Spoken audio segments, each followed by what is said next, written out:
Sinimula ng implementasyon ng COMELEC gun ban para sa kauna-unahang BARM parliamentary election bilang bahagi ng seguridad at paghanda para sa ligtas at maayos na halalan. Yan ang ulat ni Patrolwoman Maricris Algabre. Sinimula na ang mahigpit na pagpapatupad ng COMELEC gun ban bilang bahagi ng paghahanda para sa nalalapit na first BARM parliamentary election sa darating na October 13, 2025 sa buong rehiyon ng Bangsamoro. Nito lamang ika-14 ng Agosto taong kasalukuyan.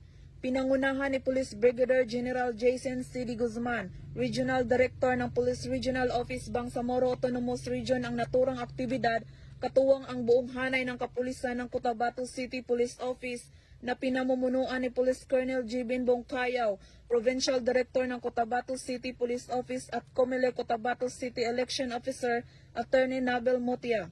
Batay sa COMELEC Resolution Number 11149, magsisimula sa August 14, 2025 ang election period at tatagal hanggang October 28, 2025.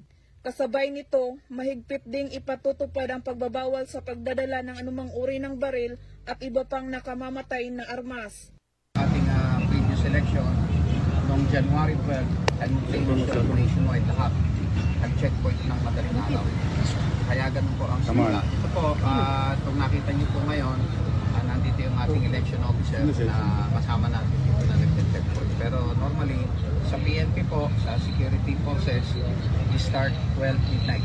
Nagabi pa po, start lang po. Mula rito sa rehiyon ng Bangsamoro, ako ang inyong Police News Network Correspondent, Patrolwoman Maricris Algabre, alagad ng batas, tagataguyod ng balitang pulis.